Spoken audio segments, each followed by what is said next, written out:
오늘 설교 제목은 공동체 중간평가. 수능을 잘 보려면요 어떻게 해야 돼요? 공부를 열심히 해야 된다. 시험지를 열심히 본다. 다들 썩 그렇게 공부를 잘하지는 못하셨고요. 저의 방법은 뭐였냐면은 실제라고 생각하고 모의고사를 일주일에 3번씩 봤어요. 미친듯이 문제만 막 풀면서 시간 타임제 가면서. 그러니까 확실히 속도가 빠르더라고요. 그러니까 이 중간평가를 많이 해서요, 그 중간평가에 내가 잘하고 있는가 못하고 있는가를 확인한 다음에 그거에 대한 피드백을 나 자신에게 계속적으로 하잖아요. 그러면 성장하게 됩니다. 그래서 오늘은 공동체 중간평가, 우리가 교회로서 잘 가고 있는가에 대한 중간평가를 하려고 하는데, 표정이 구린 걸 보니까 공부를 안 하셨군요. 데살로니가 교회는 성경 안에서 칭찬을 많이 받은 교회예요. 여러분 나중에 죽으면 천국 가요? 가면 칭찬 받을 수 있어요? 받고 싶어요? 그러면 여기만 쫓아가도 칭찬 받을 수 있거든요. 여러분 어떤 교회가 칭찬 받을까요? 상우. 참고로 저는 막 교회 안에서 이걸 별로 안 좋아해요. 있어 보이게 말하는 거, 어려운 말 많이 하는 거. 솔직하게 어떤 교회가 칭찬 받을 것 같아요? 주님의 말씀만 믿고 행하는. 뭐래? 있어 보이기만 했네. 엎드려. 좋아요. 박수 한번 주세요. 이 데살로니가 교회는요 2가지 포인트가 있어요. 다 같이 따라서 말해볼게요. 믿음이 자랐습니다. 이 데살로니가 교회는요 믿음이 계속 자랐어요. 믿음이 자랐다는 것은 어떻게 평가할 수 있을까요? 여러분 예수님 믿은 지 한 10년 이상 되신 분, 오케이, 되셨죠? 자, 처음 믿었을 때부터 지금까지 우상향 곡선으로 계속 자라고 있나요? 아니면은 처음에 빡 자랐다가 이렇게 멈춰 있나요? 최저가를 달리고 있다. 믿음이 성장해야 된단 말이에요. 계속. 근데 오늘 성장하고 계신가요? 오늘 예배를 통해 지금 성장하고 계신가요? 이번 한 주 동안 성장할 계획이신가요? 요게 하나님 앞에 칭찬받는 교회의 한 가지 포인트라는 거죠. 중고등학교 때 하나님 그때 보통 많이 만나잖아요. 안아주시는 것 같아 막 이러면서. 안아주셨어요. 그때 누구야 이랬는데 아무도 없어. 하나님인가 보다. 믿음이 컸어요. 근데 그 다음 주에 안 안아주시면 돌아가셨나 보다 이러면서 다시 믿음 사라지고 이러잖아요. 믿음이 계속 커야 된단 말이에요. 믿음이 성장한다는 것은요, 그 평가지표가 뭘까요? 여러분 봤었을 때 누구 보면 믿음이 크다, 작년에 비해서 잘했다, 또 누구 보면 쟤는 믿음이 완전 박살났네, 끝났네, 뭐 이렇게 되는 사람도 있을 거 아니에요? 어떤 걸 보고 믿음을 평가하죠?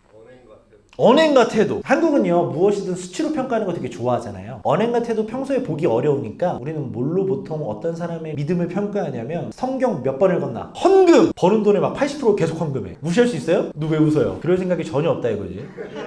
기도 몇 분 하는가? 금요철야 때 불 끄고 막 다 나가는데 말해서 앞에서 계속 기도하고 있어. 그럼 믿음이 어때 보여요? 엄청 커 보이잖아요. 주일 성수 한 번도 안 빠져. 엄청 믿음 커 보이잖아요. 그렇다니까 이게 은근히. 근데 성경에서 믿음을 크게 보는 기준은요 사실 그게 아니에요. 여러분 사람이 언제 보통 믿음이 크는지 아시나요?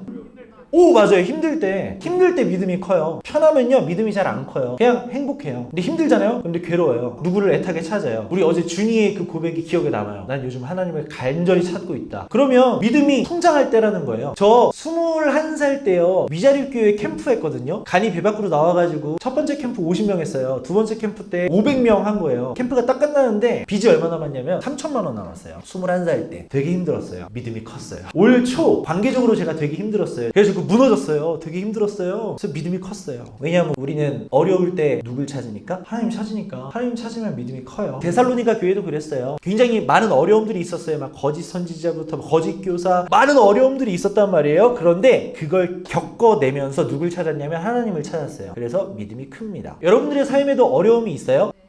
많아 보여요. 보니까 인간의 삶에는 계속 힘듦이 반복돼요. 나이 먹으면 먹을수록 점점 더 힘들어질 거예요. 무게는 더 무거워질 거고요. 몸은 점점 늙어갈 거예요. 그러니까 더 힘이 들어요. 그때 어떻게 반응하냐에 따라서 믿음이 크던지 믿음이 추락하던지 두 개 중에 하나로 나뉩니다. 어려움이 찾아왔을 때 내가 잘 반응하잖아요. 내가 그때 올바른 방향으로 걸어가면 믿음이 성장합니다. 자, 믿음이 성장하면 하나님이 뭐라고 해요? 칭찬한다고요. 어려움이 찾아왔을 때 잘 대처 못하잖아요. 믿음이 곤두박질 쳐요. 그럼 하나님은 어떻게 해요? 믿음이 작은 자야, 책망하시겠죠. 욥 보세요. 욥 고통을 당하잖아요. 그래서 어떻게 돼요? 믿음이 커요. 다윗 언제 믿음이 커요? 쫓겨다닐 때 믿음이 커요. 요셉은 어때요? 형들한테 팔려서요 갖은 역경을 겪어가면서 하나님의 마음을 알아가요. 믿음이 크죠. 자, 여러분 믿음은 뭐라고 생각하시나요? 믿음이 뭘까요?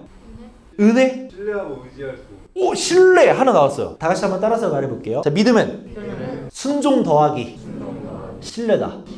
이걸 누가 그랬냐면은 로렌 커닝햄이라고 예수전을 만드신 분 있어요. 그분이 믿음을 이렇게 정리해요. 순종 더하기 신뢰다. 근데 순서가 바뀌면 안 돼요. 신뢰 더하기 순종이면 안 돼요. 이 무슨 말이냐면 하나님이 일하시는 방법이 있어요. 첫 번째는요, 하나님이 말씀하세요. 그리고 하나님의 사람이 그 말씀을 듣고 순종합니다. 이해가 안 돼도. 그러면 하나님의 뜻이 이루어집니다. 먼저는 순종이거든요. 순종. 이해가 되든 안 되든. 하나님 갑자기 이러는 거예요. 야, 그거 예를 들어 맥북 집어 던져. 이해가 안 가잖아요. 근데 그래도 던지는 거. 지금 안 그러셨어요, 근데.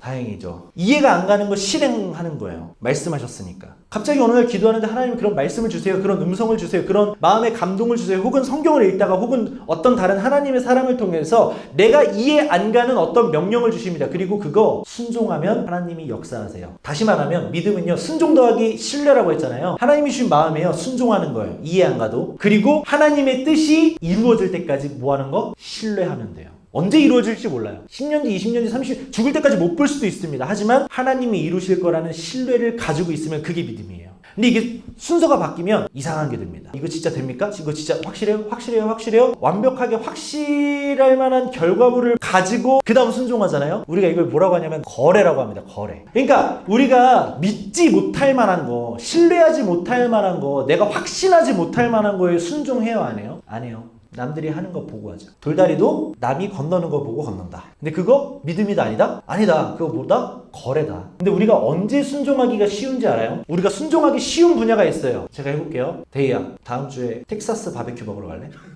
순종하겠습니다. 이거 순종이에요. 형원아, 다음 주에 나랑 내 티켓 구해놨는데 UFC 보러 갈래? 너가 좋아하는 선수더라. 순종이에요, 순종. 우리가 순종 어디서 잘하냐면요, 내가 하고 싶은 거, 나한테 득되는 거, 여기서 순종 되게 잘합니다. 자, 그럼 반대로 우리가 순종 못하는 부분은 언제죠? 나한테 마이너스 손해가 될 때, 또 내가 하기 싫은 거, 여기서는 순종이 잘 안 돼요. 우리는 대부분 그래서 이런 데 순종하고 삽니다. 아, 힘들어 죽겠는데 무슨 교회야. 내 몸 상태에 순종. 트렌드에 순종하죠. 유행, 유화정 먹어야지. 경제 상황에 순종하죠. 요즘 같은 경제 상황에서는 어떤 종목이 좋을까? 순종. 또 이런 거 있죠. 무서운 직장 상사 말에 순종.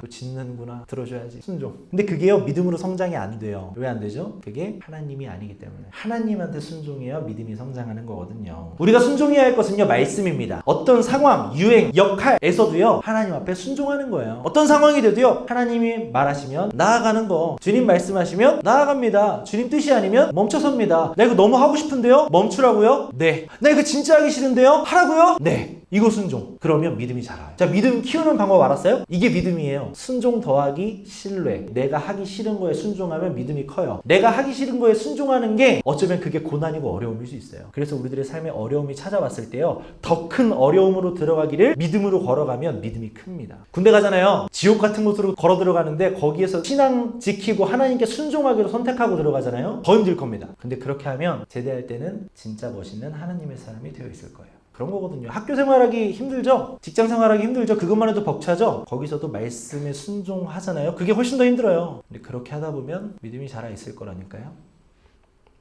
두 번째는 좀 짧아요. 첫 번째가 뭐라 그랬죠? 공동체가 믿음이 성장하면 하나님이 칭찬해줘요. 자, 그럼 두 번째 평가 기준.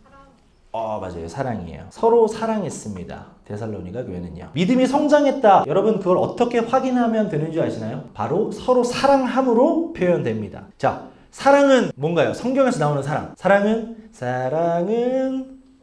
오래 참고 온유하며 시기도 안 하고 질투 안 하고 자랑 안 하고 교만 안 하고 무례하지 않고 자신의 유혹을 금하지 않으며. 이거 노래로 부르니까 되게 아름답잖아요. 무례히 행하지 아니하며. 여러분 사회생활 할 때 누가 겁나 무례하게 딱 행했어요. 야, 뭐 그것도 얼굴이라고 달고 다니냐? 막 이랬어요. 너무 무례한 거야. 그럼 어떻게 해? 거기서 반사 뭐 이렇게 네 얼굴은 똥이다 막 이렇게 하고 싶잖아요. 근데 그렇게 무례하면 안 된대요. 여러분, 노래로 들었을 땐요 쉬워 보이잖아요. 이거 세상 속에서 사랑을 실천하며 사는 거, 이거 쉬워요, 어려워요?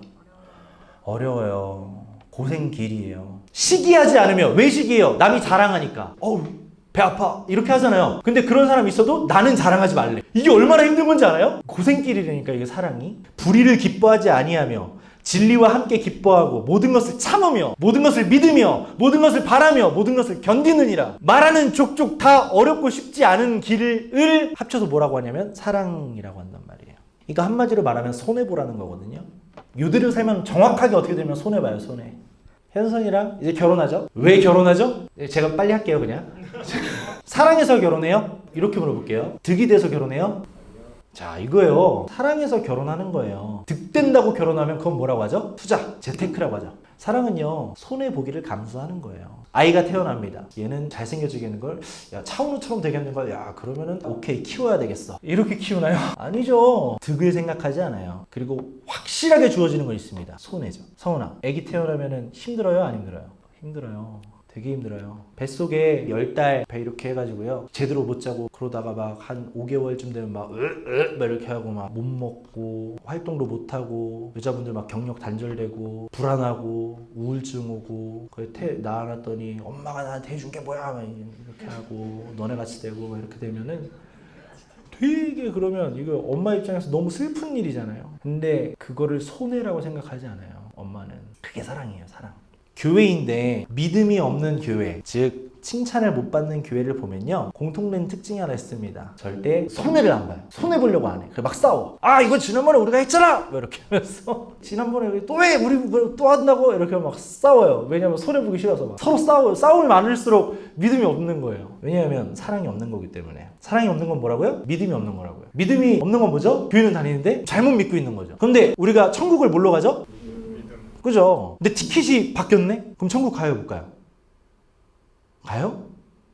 믿는다고 말은 했어요. 근데 서로 사랑 안 해. 손해 엄청 싫어하고 순종도 안 해. 오직 하나님이 날 잘되게 해주실 거라는 신뢰만 해. 티켓이 바뀌었다고요. 그러면 우리가 믿는 게 하나님이 아닐 수도 있다고요. 어쩌면 성공일 수도 있다고요. 그럼 천국 가요? 바뀐 거예요, 그러면. 그래서 우리 아직 안 끝났잖아요. 그래서 지금 뭐예요? 중간 점검. 최종 점검이 아니다. 중간 점검. 지금 점검하시라고요. 지금 똥 씹은 표정 되고요. 회피하잖아요. 그러면 믿음이 안 자라요. 마주하고 싸우기 시작하면 공동체 안에 믿음이 성장합니다. 아, 설교 왜 이렇게 길지? 아, 다음 김동훈 전수 설교하면 안 와야겠다. 센스가 있는 줄 알았는데. 이러면요. 믿음이 안 커요. 성경에서요 칭찬받는 사람은요 뭐가 있는 사람? 믿음이 현재 지금 계속 성장하고 있는 사람, 그리고 공동체 안에 서로 손해를 두려워하지 않고 뭐하는 사람들? 사랑하는 사람들. 이런 사람을 하나님이 칭찬하신다고요. 근데 성경에서 진짜 칭찬의 근처도 안 가. 그러니까 아예 언지도 안 되는 게 있어요. 안 나와요. 이런 게. 뭐를 칭찬 안 하냐면 몇 명이 모였냐. 이거 칭찬 안 해요. 100만 명이 모였든 200만 명 모였든 이거 칭찬 안 합니다. 기독교가 얼마나 힘이 세졌냐. 칭찬 안 해요. 성경에서 하나님이 그걸로 야 너네 많이 세졌네. 이러면 칭찬 받은 본 적 있어요. 야 다윗 너 짱이구나. 너 나라 크기가 대박. 칭찬 받아요? 아니에요. 나라가 제일 컸을 때 다윗이 무너져요. 책망당하죠. 거기에 달려있지 않아요. 칭찬은. 몇 시간 기도했냐, 몇 년 믿었냐, 직업이 뭐냐, 돈이 많냐, 뭐 이런 걸로 칭찬 안 받아요. 교회 뭐 찬양팀이 엄청 칭찬 안 받는다고요. 그런 건 칭찬의 조건이 아니에요. 건물이 얼마나 좋냐, 칭찬 아니에요. 하나님 그거 관심 없어요. 우리 청년부 시스템이 너무 약한 거 아니에요?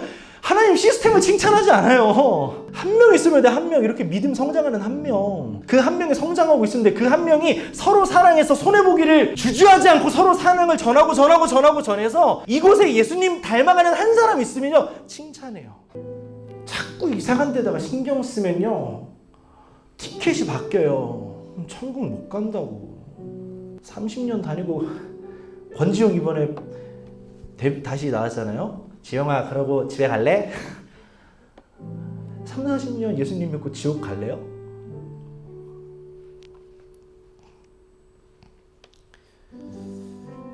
(2024년) 우리들에겐 아직 남은 시간이 있습니다. 그리고 시작될 2025년이 있을 거예요.